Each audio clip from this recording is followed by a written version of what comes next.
Hi, ನಾನು ಕೀರ್ತಿ. ನೀವಿದ್ದೀರಾ ಕೀರ್ತಿ commerce ಕ್ಲಾಸಲ್ಲಿ. ಇವತ್ತು ನಾನು ಶೇರ್ಸ್ ಚಾಪ್ಟರಿಂದ ಕ್ವಶನ್ನ ಡಿಸ್ಕಸ್ ಮಾಡ್ತಾ ಇದ್ದೀನಿ. ಯಾಕಂದರೆ ಶೇರ್ಸ್ ಚಾಪ್ಟರಿಂದ ನಿಮಗೆ ಸೆಕೆಂಡ್ PU ಪಬ್ಲಿಕ್ ಎಕ್ಸಾಮಲ್ಲಿ 12 ಮಾರ್ಕಿನ ಕ್ವಶನ್ ಗ್ಯಾರಂಟಿಯಾಗಿ ಬಂದೇ ಬರ್ತದೆ. ಹಾಗಾಗಿ ಶೇರ್ಸ್ ಚಾಪ್ಟರ್ ಮೇಲೆ ಕ್ವಶನ್ನ ಡಿಸ್ಕಸ್ ಮಾಡ್ತಾ ಇದ್ದೀನಿ. ಶೇರ್ಸ್ ಚಾಪ್ಟರಲ್ಲಿ ಒಟ್ಟು 9 ಜರ್ನಲ್ ಎಂಟ್ರಿಯನ್ನು ನೀವು ಪಾಸ್ ಮಾಡ್ತೀರಿ. 2 ಜರ್ನಲ್ ಎಂಟ್ರಿ ಅಪ್ಲಿಕೇಶನ್ಗೆ ಸಂಬಂಧಪಟ್ಟದ್ದು, 2 ಜರ್ನಲ್ ಎಂಟ್ರಿ ಅಲಾಟ್ಮೆಂಟಿಗೆ ಸಂಬಂಧಪಟ್ಟದ್ದು, ನಂತರದ 2 journal entry first and final ಕಾಲ್ಗೆ ಸಂಬಂಧಪಟ್ಟದ್ದು, ನಂತರದ journal entry forfeiture of shares, next reissue of shares, next balance ಟ್ರಾನ್ಸ್ಫರ್ಗೆ. ಸೊ ಒಟ್ಟಾರೆಯಾಗಿ ನೀವು 9 ಜರ್ನಲ್ ಎಂಟ್ರಿಯನ್ನು ಪಾಸ್ ಮಾಡ್ತೀರಿ. ಈಗ ನಾವು ಡೈರೆಕ್ಟಾಗಿ ಕ್ವಶನ್ನ ಡಿಸ್ಕಸ್ ಮಾಡೋಣ. ಮೊದಲಿಗೆ ಕ್ವಶನ್ ಓದ್ಕೊಳ್ಳಿ. K company issued 20,000 equity shares of ₹10 each at a premium of ₹2 per share. The amount payable as follows: 3 on application, 7 on allotment, 2 on first and final call. All the shares subscribed and money received except first and final call on 2,000 shares. The directors forfeited these shares and reissued them as fully paid up at ₹8 per share. Pass journal entry.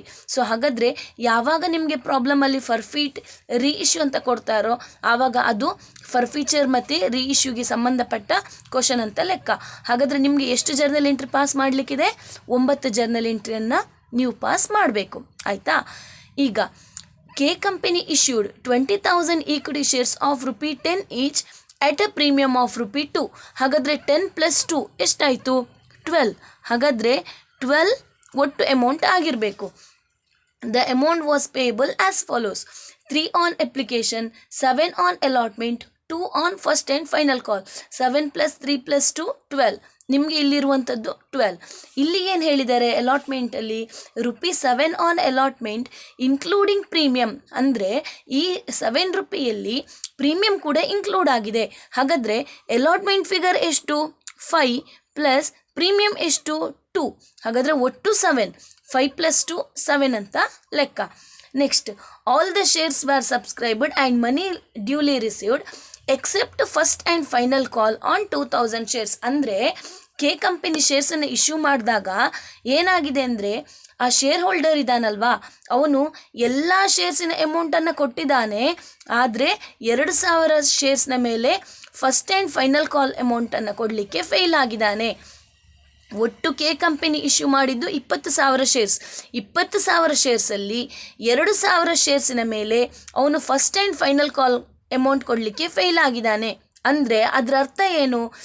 20,000 ಶೇರ್ಸಲ್ಲಿ 2,000 ಶೇರ್ಸ್ನ ಮೇಲೆ ಅವನು amount ಕೊಡಲಿಕ್ಕೆ fail ಆಗಿದ್ದಾನೆ. ಅಂದರೆ 18,000 shares ಇದೆ ಅಲ್ವಾ, 20,000 minus 2,000, so 18,000 ಬಂತಲ್ಲ.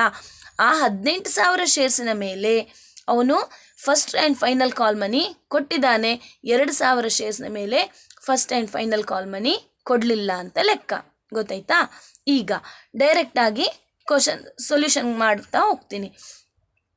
Already ಹೇಳಿದ್ದೇನೆ, ಇಂಥ ಪ್ರಾಬ್ಲಮ್ ಕೊಟ್ಟಾಗ ಯಾವಾಗ ನಿಮಗೆ ಪ್ರಾಬ್ಲಮಲ್ಲಿ ಫರ್ಫೀಚರ್ ರೀಇಶ್ಯೂ ಅಂತ ಇರ್ತದೋ ಆವಾಗ ನಿಮಗೆ ಒಟ್ಟು ಬರುವಂಥದ್ದು 9 ಜರ್ನಲ್ ಎಂಟ್ರಿ. ಅಪ್ಲಿಕೇಶನ್ನಲ್ಲಿ 2 ಜರ್ನಲ್ ಎಂಟ್ರಿ, ಅಲಾಟ್ಮೆಂಟ್ಗೆ 2 journal entry, first and final ಕಾಲ್ಗೆ 2 ಜರ್ನಲ್ ಎಂಟ್ರಿ, ಮತ್ತು 3 journal entry forfeiture reissue ಮತ್ತು ಬ್ಯಾಲೆನ್ಸ್ ಟ್ರಾನ್ಸ್ಫರ್ಗೆ. ಈಗ 3 ಆನ್ ಅಪ್ಲಿಕೇಶನ್ ಅಂತ ಹೇಳಿದ್ದಾರೆ. ಆಲ್ರೆಡಿ ನಾವು ಡಿಸ್ಕಸ್ ಮಾಡಿದ್ದೇವೆ. ಜರ್ನಲ್ ಎಂಟ್ರಿ ಏನು? Bank account debit to share application account, share application account debit to share capital account. ಹೌದಾ? ಅಪ್ಲಿಕೇಶನ್ ಮನಿ ಎಷ್ಟು? ₹3. ಒಟ್ಟು ಇರೋಂಥ ಶೇರ್ಸ್ ಎಷ್ಟು? 20,000. ಹಾಗಾದರೆ 20,000 ಇಂಟು 3 ಎಷ್ಟು ಬಂತು? 20,000 ಇಂಟು 3. ಸೊ ನಿಮಗೆ 60,000 ಬಂತು. ಸೊ 60,000 ನೆಕ್ಸ್ಟ್ ಜರ್ನಲ್ ಎಂಟ್ರಿಗೆ ಕೂಡ ಅದೇ ಅಮೌಂಟ್ ಬರ್ತದೆ. 60,000. ಅಲ್ಲಿಗೆ ಮೊದಲ 2 ಜರ್ನಲ್ ಎಂಟ್ರಿಯ ಫಿಗರ್ಸನ್ನು ಫೈಂಡ್ ಔಟ್ ಮಾಡಿದ್ರಿ. ನೆಕ್ಸ್ಟ್ ಏನು ಹೇಳಿದ್ದಾರೆ? ₹7 on allotment including premium. ₹7 on allotment including premium. Premium ಎಷ್ಟು? ಈಗ ಫೈಂಡ್ ಔಟ್ ಮಾಡಿದ್ರಲ್ಲ, ಎಷ್ಟು premium? At a premium of ₹2 ಅಂತ ಹೇಳಿದ್ದಾರೆ. ಹಾಗಾದರೆ ಈ ₹7 ₹2 ಪ್ರೀಮಿಯಮ್ಗೆ ಹೋಯಿತು. ಉಳಿದದ್ದು 5 ರೂಪಿ ಅಲ್ವಾ. ಹಾಗಾದರೆ ಈಗ ಇಲ್ಲಿ 20,000 ಶೇರ್ಸ್ ಮೇಲೆ ಪ್ರೀಮಿಯಂ ಎಷ್ಟು ನೋಡಿ. 20,000 ಶೇರ್ಸ್ ಮೇಲೆ ಪ್ರೀಮಿಯಂ 2 ರೂಪಾಯಿ. ಹಾಗಾದರೆ ಪ್ರೀಮಿಯಂಗೆ ಎಷ್ಟು ಬರಿಬೇಕು? 40,000 ಬರಿಬೇಕು. ಉಳಿದದ್ದೆಷ್ಟು? 5 ರೂಪಿ ಅಲ್ಲ. 20,000 ಇಂಟು 5 ಎಷ್ಟು ಬಂತು? 1 lakh ಬಂತು. ಸರಿ, ಹಾಗಾದರೆ ಶೇರ್ ಅಲಾಟ್ಮೆಂಟ್, ಒಟ್ಟು ಅಲಾಟ್ಮೆಂಟ್ ಮನಿ ಎಷ್ಟು? 20,000 ಇಂಟು 7, ಸೊ 1,40,000. ಓವರಾಲ್ ಆಗಿ ಏನು ಗೊತ್ತಾ, debit should be equal to credit. ಇಲ್ಲಿ 1,40,000 ಬಂತು, ಸೊ ಇಲ್ಲಿ ಕೂಡ 1,40,000 ಇದೆ. ಗೊತ್ತಾಯ್ತಾ? ಇದು ನಿಮ್ಮ ಅಲಾಟ್ಮೆಂಟ್. ಅದೇ next bank account debit to share allotment account. ಅಪ್ಲಿಕೇಶನ್ದು 2 ಜರ್ನಲ್ ಎಂಟ್ರಿ ಮಾಡಿದ್ರಲ್ಲ, ಈಗ ಅಲಾಟ್ಮೆಂಟದ್ದು 2 journal entry. Share allotment account debit to share capital to share premium. ಅದೇ ನೆಕ್ಸ್ಟ್ ಜರ್ನಲ್ ಎಂಟ್ರಿ ಏನು?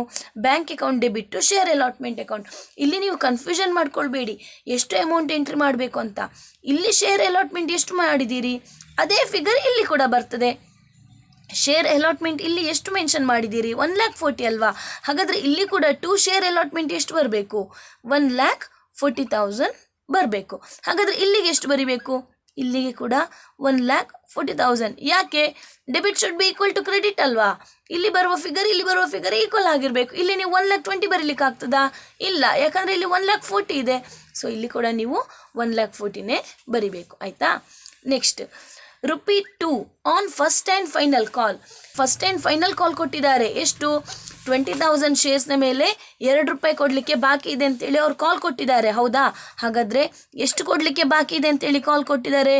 20,000 ಶೇರ್ಸಿನ ಮೇಲೆ ₹2 ಕೊಡಲಿಕ್ಕೆ ಬಾಕಿ ಇದೆ ಅಂತೇಳಿ ಕಾಲ್ ಕೊಟ್ಟಿದ್ದಾರೆ. ಹಾಗಾದರೆ ಎಷ್ಟು ಬರಲಿಕ್ಕೆ ಬಾಕಿ ಇದೆ? 40,000 ಅಮೌಂಟ್ ಬರಲಿಕ್ಕೆ ಬಾಕಿ ಇದೆ. ಆಯಿತಾ? Next bank account debit to share first and final call. Bank account debit to share first and final call ಅಂತ ಯಾವಾಗ ಮಾಡ್ತೀರಿ ನೀವು? ಯಾವಾಗ ಶೇರ್ ಹೋಲ್ಡರ್ ಕಂಪನಿಗೆ ಪೇ ಮಾಡ್ತಾನೋ, ಯಾವಾಗ ಕಂಪನಿ ಶೇರ್ ಹೋಲ್ಡರಿಂದ ಅಮೌಂಟನ್ನು ರಿಸೀವ್ ಮಾಡ್ತಾನೋ, ಆವಾಗ bank account debit to share first and final call account ಅಂತ ಬರಿಬೇಕು. ಈಗ ಇಲ್ಲಿ share first and final call ಎಷ್ಟು ಬರೀತೀರಿ? ಇಲ್ಲಿ share first and final call 40 ಇದೆ. ಹಾಗಾದರೆ ಇಲ್ಲಿ ಕೂಡ 40 ಬರೀತೇನೆ ಅಂತ ಹೇಳಲಿಕ್ಕಿಲ್ಲ ನೀವು. ಯಾಕಂದರೆ ಇಲ್ಲಿ ಪ್ರಾಬ್ಲಮಲ್ಲಿ ಏನು ಹೇಳಿದ್ದಾರೆ? All the shares are subscribed and money duly received except first and final call on 2,000 shares. ಅಂದರೆ 2,000 ಶೇರ್ಸಿನ ಮೇಲೆ ಫಸ್ಟ್ ಆ್ಯಂಡ್ ಫೈನಲ್ ಕಾಲ್ ಕೊಡಲಿಕ್ಕೆ ಫೇಲ್ ಆಗಿದ್ದಾನೆ. ಒಟ್ಟು 20,000 ಶೇರ್ಸ್ನ ಮೇಲೆ ₹2 ಹಾಗೆ ಕೊಡಲಿಕ್ಕೆ ಬಾಕಿ ಉಂಟು ಅಂತೇಳಿ ಕಂಪನಿ ಕಾಲ್ ಕೊಟ್ಟಿದೆ. ಅದಕ್ಕೆ ನೀವೇನು ಮಾಡಿದ್ದೀರಿ? 20,000 into 2 is equal to 40,000. Company call ಕೊಟ್ಟಿರೋದೇನು? ಶೇರ್ ಹೋಲ್ಡರ್ಗೆ 20,000 ಶೇರ್ಸ್ನ ಮೇಲೆ ₹2 ಕೊಡಲಿಕ್ಕೆ ಬಾಕಿ ಇದೆ, ಆದಷ್ಟು ಬೇಗ ಕೊಡಿ ಅಂತೇಳಿ ಕಾಲ್ ಕೊಟ್ಟಿದೆ. ಆದರೆ ಶೇರ್ ಹೋಲ್ಡರ್ ಏನು ಮಾಡಿದ್ದಾನೆ? Shareholder failed to pay on 2,000 shares. Shareholder 2,000 ಶೇರ್ಸ್ನ ಮೇಲೆ ಅಮೌಂಟನ್ನು ಕೊಡಲಿಕ್ಕೆ ಫೇಲ್ ಆಗಿದ್ದಾನೆ, ಕಾಲ್ ಮನಿ ಕೊಡಲಿಕ್ಕೆ ಫೇಲ್ ಆಗಿದ್ದಾನೆ. ಒಟ್ಟು ಒಬ್ಬ ಶೇರ್ ಹೋಲ್ಡರ್ 20,000 ಶೇರ್ಸ್ನ ಮೇಲೆ ಕಾಲ್ ಮನಿಯನ್ನು ಕೊಡಬೇಕಿತ್ತು. ಆದರೆ ಶೇರ್ ಹೋಲ್ಡರ್ 2,000 ಶೇರ್ಸ್ನ ಮೇಲೆ ಕಾಲ್ ಮನಿಯನ್ನು ಕೊಡಲಿಕ್ಕೆ ಫೇಲ್ ಆಗಿದ್ದಾನೆ. 20,000 ಶೇರ್ಸಲ್ಲಿ 2,000 ಶೇರ್ಸ್ನ ಮೇಲೆ ಕಾಲ್ ಮನಿಯನ್ನು ಕೊಡಲಿಕ್ಕೆ ಫೇಲ್ ಆಗಿದ್ದಾನೆ ಅಂದರೆ ಅದರ ಅರ್ಥ ಶೇರ್ ಹೋಲ್ಡರ್ ಎಷ್ಟು ಶೇರ್ಸ್ನ ಮೇಲೆ ಕೊಟ್ಟಿದ್ದಾನೆ? 18,000 ಶೇರ್ಸ್ನ ಮೇಲೆ ಕಾಲ್ ಮನಿ ಕೊಟ್ಟಿದ್ದಾನೆ. ಹೌದಾ? ಹಾಗಾದರೆ ಬಂದದೆಷ್ಟು ಶೇರ್ ಹೋಲ್ಡರಿಂದ? 18,000 ಶೇರ್ಸ್ನ ಮೇಲೆ ₹2 ಹಾಗೆ ಬಂದಿದೆ. ಸೊ 36,000 ರೂಪೀಸ್ ಬಂದಿದೆ. ಗೊತ್ತಾಯ್ತಾ? 2,000 ಶೇರ್ಸ್ನ ಮೇಲೆ ಕಾಲ್ ಮನಿ ಕೊಡಲಿಕ್ಕೆ ಫೇಲ್ ಆಗಿದ್ದಾನೆ. ನೆಕ್ಸ್ಟ್ ಇದು ಫರ್ಫೀಚರ್ ಜರ್ನಲ್ ಎಂಟ್ರಿ, ಇದು ರೀಇಶ್ಯೂ ಜರ್ನಲ್ ಎಂಟ್ರಿ, ಇದು ಬ್ಯಾಲೆನ್ಸ್ ಟ್ರಾನ್ಸ್ಫರ್ಗೆ ಜರ್ನಲ್ ಎಂಟ್ರಿ. ಈಗ ಸರಿ ಕೇಳಿ, ಅಪ್ಲಿಕೇಶನದ್ದು 2 ಜರ್ನಲ್ ಎಂಟ್ರಿ ಪಾಸ್ ಮಾಡಿದ್ರಿ, ಇಲ್ಲಿ ಏನೂ ಪ್ರಾಬ್ಲಮ್ ಇಲ್ಲ. ಅಪ್ಲಿಕೇಶನದ್ದು 2 ಜರ್ನಲ್ ಎಂಟ್ರಿ ಪಾಸ್ ಮಾಡಿದ್ದೀರಿ, ಇಲ್ಲಿ ಏನೂ ಪ್ರಾಬ್ಲಮ್ ಇಲ್ಲ. ಅಲಾಟ್ಮೆಂಟದ್ದು 2 ಜರ್ನಲ್ ಎಂಟ್ರಿ ಪಾಸ್ ಮಾಡಿದ್ದೀರಿ, ಇದು ನಿಮಗೆ ಗೊತ್ತಾಗಿದೆ. ಪ್ರೀಮಿಯಮದ್ದು ಫಸ್ಟಿಗೆ ಅಮೌಂಟ್ ಹಾಕಿ ಉಳಿದದನ್ನು ಕ್ಯಾಪಿಟಲ್ಗೆ ಹಾಕಿ ಇಲ್ಲಿ ಏನು ಟೋಟಲ್ ಬರ್ತದೆ ಅದೇ ಟೋಟಲ್ ಇಲ್ಲಿ ಬರಬೇಕು. ಸೊ ಅಲಾಟ್ಮೆಂಟದ್ದು ಜರ್ನಲ್ ಎಂಟ್ರಿಯಲ್ಲಿ ಏನು ಪ್ರಾಬ್ಲಮ್ ಇಲ್ಲ. ಅಲಾಟ್ಮೆಂಟ್ ಅಂತ ಇಲ್ಲಿ ಎಷ್ಟು ಫಿಗರ್ ಬರಿತೀರಿ ಅದೇ ಫಿಗರ್ ಅಲಾಟ್ಮೆಂಟ್ನ ಸೆಕೆಂಡ್ ಜರ್ನಲ್ ಎಂಟ್ರಿಗೆ ಬರಬೇಕು. ನೆಕ್ಸ್ಟ್ ಕಾಲ್ ಮನಿ. ಕಾಲ್ ಮನಿಯಲ್ಲಿ ಏನಾಗಿದೆ? ಶೇರ್ ಹೋಲ್ಡರ್ ಕಾಲ್ ಮನಿ ಕೊಡಲಿಕ್ಕೆ ಫೇಲ್ ಮಾಡಿದ್ದಾನೆ. ಅಂದರೆ ಶೇರ್ ಹೋಲ್ಡರ್ ಕಾಲ್ ಮನಿಯನ್ನು ಕೊಡಲಿಕ್ಕಾಗಲಿಲ್ಲ ಅವನಿಗೆ. ಒಟ್ಟು ಕಂಪನಿಗೆ ಅವನು ಕೊಡಬೇಕಾದ್ದು ಎಷ್ಟು? 20,000 ಶೇರ್ಸ್ನ ಮೇಲೆ ₹2 ಹಾಗೆ ಕಾಲ್ ಮನಿ ಕೊಡಬೇಕಿತ್ತು. ಆದರೆ ಶೇರ್ ಹೋಲ್ಡರ್ 20,000 ಶೇರ್ಸ್ನ ಮೇಲೆ ಕೊಡಲಿಕ್ಕಾಗಲಿಲ್ಲ. ಅವನು ಏನು ಮಾಡಿದ್ದಾನೆ, 20,000 ಶೇರ್ಸ್ನ ಮೇಲೆ ₹2 ಹಾಗೆ ಕಂಪನಿಗೆ ಅಮೌಂಟನ್ನು ಕೊಡಬೇಕಿತ್ತು ಕಾಲ್ ಮನಿ. ಆದರೆ ಶೇರ್ ಹೋಲ್ಡರ್ 2,000 ಶೇರ್ಸ್ನ ಮೇಲೆ ಕಾಲ್ ಮನಿಯನ್ನು ಕೊಡಲಿಕ್ಕೆ ಫೇಲ್ ಆಗಿದ್ದಾನೆ. ಅದರ ಅರ್ಥ ಕಂಪನಿಗೆ ಶೇರ್ ಹೋಲ್ಡರ್ 18,000 ಶೇರ್ಸ್ನ ಮೇಲೆ ₹2 ಹಾಗೆ ಕೊಟ್ಟಿದ್ದಾನೆ. ಅದನ್ನ ನೀವು ತಗೊಂಡಿದ್ದೀರಿ. ಶೇರ್ ಹೋಲ್ಡರ್ ಕಾಲ್ ಮನಿಯನ್ನು ಕೊಡಲಿಕ್ಕೆ ಫೇಲ್ ಆದದ್ದು 2,000 ಶೇರ್ಸ್ಗೆ. ಈಗ ನಿಮಗೆ ಅರ್ಥ ಆಗಲಿ ಅನ್ನೋ ಕಾರಣಕ್ಕೆ ಹೇಳೋದು, ಯಾವಾಗ ಒಬ್ಬ ಶೇರ್ ಹೋಲ್ಡರ್ ಕಾಲ್ ಮನಿಯನ್ನು ಕೊಡಲಿಕ್ಕೆ ಫೇಲ್ ಆದ ಆವಾಗ ಕಂಪನಿ ಏನು ಮಾಡ್ತದೆ, 1 ಸರ್ತಿ ಕಾಲ್ ಕೊಟ್ಟಿದೆ, 2 ಸರ್ತಿ ಕಾಲ್ ಕೊಟ್ಟಿದೆ, ಸೊ 3ನೇ ಸರ್ತಿ ಏನು ಮಾಡ್ತದೆ, ಕಂಪನಿ ಕೊಟ್ಟಿರುವ ಎಲ್ಲ ಶೇರ್ಸನ್ನು ಕ್ಯಾನ್ಸಲ್ ಮಾಡ್ತದೆ. ಹಾಗಾದರೆ ನೀವು ಹೇಗೆ ಜರ್ನಲ್ ಎಂಟ್ರಿ ಪಾಸ್ ಮಾಡಬೇಕಂದ್ರೆ, 2,000 ಶೇರ್ಸ್ನ ಮೇಲೆ ಶೇರ್ ಹೋಲ್ಡರ್ ಕಾಲ್ ಮನಿಯನ್ನು ಕೊಡಲಿಕ್ಕೆ ಫೇಲ್ ಆದ. 2,000 ಶೇರ್ಸ್ನ ಮೇಲೆ ಶೇರ್ ಹೋಲ್ಡರ್ ಎಷ್ಟು ಅಮೌಂಟನ್ನು ಕೊಡಲಿಕ್ಕೆ ಫೇಲ್ ಆದ? ₹2 ಕೊಡಲಿಕ್ಕೆ ಫೇಲ್ ಆದ, ಹೌದಾ? 2,000 ಶೇರ್ಸ್ನ ಮೇಲೆ ಕಾಲ್ ಮನಿ ಎಷ್ಟು? ₹2 ಅಲ್ಲ. ಸೊ 2,000 ಶೇರ್ಸ್ನ ಮೇಲೆ ಒಬ್ಬ ಶೇರ್ ಹೋಲ್ಡರ್ ₹2 ಕೊಡಲಿಕ್ಕೆ ಫೇಲ್ ಆದ. ಯಾವಾಗ ಶೇರ್ ಹೋಲ್ಡರ್ ₹2 ಕೊಡಲಿಕ್ಕೆ ಫೇಲ್ ಆಗ್ತಾನೋ, ₹2 ಕೊಡೋದಿಲ್ವೋ, ಆವಾಗ ಕಂಪನಿ ಏನು ಮಾಡ್ತದೆ, ಈ ಹಿಂದೆ ಏನೆಲ್ಲ ಕೊಟ್ಟಿತ್ತು, ಈಗ ಕಾಲ್ ಮನಿ ತಾನೇ ಕೊಡಲಿಕ್ಕೆ ಫೇಲ್ ಆಗಿದ್ದು, ಕಾಲ್ ಮನಿ ಕೊಡಲಿಕ್ಕೆ ಫೇಲ್ ಆದ ಅಂದರೆ ಅದರ ಅರ್ಥ ಏನು, ಅಪ್ಲಿಕೇಶನ್ ಮತ್ತು ಅಲಾಟ್ಮೆಂಟ್ ಅವನು ಕೊಟ್ಟಿದ್ದಾನೆ. ಸೊ ಯಾವಾಗ ಒಬ್ಬ ಶೇರ್ ಹೋಲ್ಡರ್ ಕಾಲ್ ಮನಿಯನ್ನು ಕೊಡಲಿಕ್ಕೆ ಫೇಲ್ ಆಗ್ತಾನೋ ಆವಾಗ ಕಂಪನಿ ಈ ಹಿಂದೆ ಅವನು ಏನು ಅಪ್ಲಿಕೇಶನ್ ಮತ್ತು ಅಲಾಟ್ಮೆಂಟ್ ಕೊಟ್ಟಿರ್ತಾನೆ ಅದೆಲ್ಲವನ್ನೂ ಕೂಡ ಕ್ಯಾನ್ಸಲ್ ಮಾಡ್ತದೆ. ಕ್ಯಾನ್ಸಲ್ ಮಾಡೋದಂದ್ರೇನು, ಇಲ್ಲಿ 7 ಅಲ್ಲ ಕ್ಯಾನ್ಸಲ್ ಮಾಡಲಿಕ್ಕೆ, ಯಾಕಂದರೆ ಇಲ್ಲಿ ಪ್ರೀಮಿಯಂ ಇನ್ಕ್ಲೂಡ್ ಆಗಿದೆ.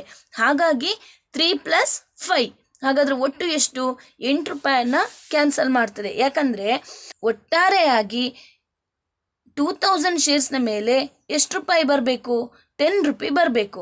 ಆದರೆ ಆ ಶೇರ್ ಹೋಲ್ಡರ್ 2,000 ಶೇರ್ಸ್ನ ಮೇಲೆ ₹2 ಕೊಡಲಿಕ್ಕೆ ಫೇಲ್ ಆದ. ಸೊ ₹2 ಕೊಡಲಿಲ್ಲ ಅಂತೇಳಿ ಕಂಪನಿ ಏನು ಮಾಡ್ತು, 2,000 ಶೇರ್ಸ್ನ ಮೇಲೆ ಇಷ್ಟವರೆಗೆ ಏನು ₹8 ಕೊಟ್ಟಿತ್ತು ಅದಷ್ಟನ್ನು ಕೂಡ ಕಂಪನಿ ಕ್ಯಾನ್ಸಲ್ ಮಾಡಿದೆ. ಹಾಗಾಗಿ 16,000 ಇಲ್ಲಿ ಬರ್ತದೆ. ಗೊತ್ತಾಯ್ತಾ? ಇದು ಶೇರ್ಸ್ ಫರ್ಫಿಟ್ ಆಗೋದಕ್ಕೆ. ನೆಕ್ಸ್ಟ್ ಜರ್ನಲ್ ಎಂಟ್ರಿ, ಇದು ಶೇರ್ಸ್ ರೀಇಶ್ಯೂ ಆಗೋದಕ್ಕೆ. ರೀಇಶ್ಯೂ ವ್ಯಾಲ್ಯೂ ಎಷ್ಟು ಕೊಟ್ಟಿರುವಂಥದ್ದು, the directors forfeited these shares and reissued them as fully paid at ₹8 per share. ಹಾಗಾದರೆ ₹8 ಹಾಗೆ ರೀಇಶ್ಯೂ ಮಾಡಿದೆ. ಹಾಗಾದರೆ 2,000 ಶೇರ್ಸ್ನ ಮೇಲೆ ರೀಇಶ್ಯೂ ಮಾಡಿದ್ದು ಎಷ್ಟು ರೂಪಾಯಿಗೆ? ₹8 ರೀಇಶ್ಯೂ ಮಾಡಿದೆ. ಹಾಗಾದರೆ 16,000 ಬಂತು. ನಿಜವಾಗಿ 2,000 ಶೇರ್ಸ್ನ ಮೇಲೆ ಎಷ್ಟು? ₹10 ಬರಬೇಕಿತ್ತು, ಹೌದಾ? 2,000 ಶೇರ್ಸ್ನ ಮೇಲೆ 10 ಅಂದರೆ 20,000 ತೋರಿಸ್ಬೇಕಿತ್ತು. ಆದರೆ ಕಂಪನಿ ರೀಇಶ್ಯೂ ಮಾಡಿದ್ದು ಎಷ್ಟಕ್ಕೆ? ₹8. ಹಾಗಾದರೆ ನಿಜವಾಗಿ ಫರ್ಫಿಟ್ ಆದದ್ದೆಷ್ಟು? 2,000 × 2, so 4,000. Debit should be equal to credit ಅಲ್ವಾ? ಇಲ್ಲಿ 20 ಬಂತು, ಇಲ್ಲಿ 20 ಬಂತು. ಗೊತ್ತಾಯ್ತಾ? Next, forfeited shares account debit to capital reserve account. ಇದು ಯಾವಾಗ? ಬ್ಯಾಲೆನ್ಸ್ ಟ್ರಾನ್ಸ್ಫರ್ ಆಗೋದಕ್ಕೆ ಪಾಸ್ ಮಾಡುವಂತಹ journal entry. Forfeited shares account debit to capital reserve account. ಇಲ್ಲಿ ಫರ್ಫಿಟೆಡ್ ಶೇರ್ಸ್ ಎಷ್ಟು ಕೊಟ್ಟಿದ್ದಾರೆ? 16 ಬಂದಿದೆ, ಹೌದಾ? 2 ಫರ್ಫಿಟೆಡ್ ಶೇರ್ಸ್ 16 ಬಂದಿದೆ. ಇಲ್ಲಿ ಫರ್ಫಿಟೆಡ್ ಶೇರ್ಸ್ ಅಕೌಂಟ್ ಡೆಬಿಟ್ 4 ಬಂದಿದೆ. ಇದ್ರ ಎರಡರ ಡಿಫ್ರೆನ್ಸ್ ಏನು? 16 - 4 ಡಿಫ್ರೆನ್ಸ್ ಎಷ್ಟು? 12,000 ಅಲ್ವಾ? ಸೊ ಹಾಗಾದರೆ 12,000 ಇದು ನಿಮ್ಮ ಆನ್ಸರ್ ಆಗಿರ್ತದೆ. ಗೊತ್ತಾಯ್ತಾ? ಸೊ ಈ ರೀತಿಯಾಗಿ ನೀವು ಜರ್ನಲ್ ಎಂಟ್ರಿಯನ್ನು ಪಾಸ್ ಮಾಡಬೇಕು. ಅಪ್ಲಿಕೇಶನದ್ದು 2 ಜರ್ನಲ್ ಎಂಟ್ರಿ, ಅಲಾಟ್ಮೆಂಟದ್ದು 2 ಜರ್ನಲ್ ಎಂಟ್ರಿ, ಫಸ್ಟ್ ಕಾಲದ್ದು 2 ಜರ್ನಲ್ ಎಂಟ್ರಿ, ಶೇರ್ಸ್ ಫರ್ಫಿಟ್ ಆಗೋದಕ್ಕೆ 1 ಜರ್ನಲ್ ಎಂಟ್ರಿ, ರೀಇಶ್ಯೂ ಆಗೋದಕ್ಕೆ 1 ಜರ್ನಲ್ ಎಂಟ್ರಿ, ಬ್ಯಾಲೆನ್ಸ್ ಟ್ರಾನ್ಸ್ಫರ್ ಮಾಡೋದಕ್ಕೆ 1 ಜರ್ನಲ್ ಎಂಟ್ರಿ. ಸೊ ಇದಿಷ್ಟನ್ನು ನೀವು ಮಾಡಿದರೆ, ಇದೇ ರೀತಿ ಮಾಡಿದರೆ 12 ಮಾರ್ಕ್ ಗ್ಯಾರಂಟಿಯಾಗಿ ಸಿಗ್ತದೆ. ನನ್ನ ನೆಕ್ಸ್ಟ್ ವಿಡಿಯೋದಲ್ಲಿ ಶೇರ್ಸ್ ಮೇಲೇ ಇನ್ನೊಂದು ರೀತಿಯ ಕ್ವಶನ್ನ ಕೇಳುವ ಚಾನ್ಸಸ್ ಕೂಡ ಇರ್ತದೆ. ಅದನ್ನು ನಾನು ಡಿಸ್ಕಸ್ ಮಾಡ್ತೀನಿ. ಸೊ ನೋಡಲಿಕ್ಕೆ ಮರಿಬೇಡಿ, ಆಯಿತಾ? Thank you. ನನ್ನ ಇವತ್ತಿನ ವಿಡಿಯೋ ನಿಮಗೆ ಇಷ್ಟ ಆಗಿದ್ದರೆ ಲೈಕ್ ಮಾಡಿ, ಶೇರ್ ಮಾಡಿ ಮತ್ತು ಸಬ್ಸ್ಕ್ರೈಬ್ ಮಾಡಿ. Thank you.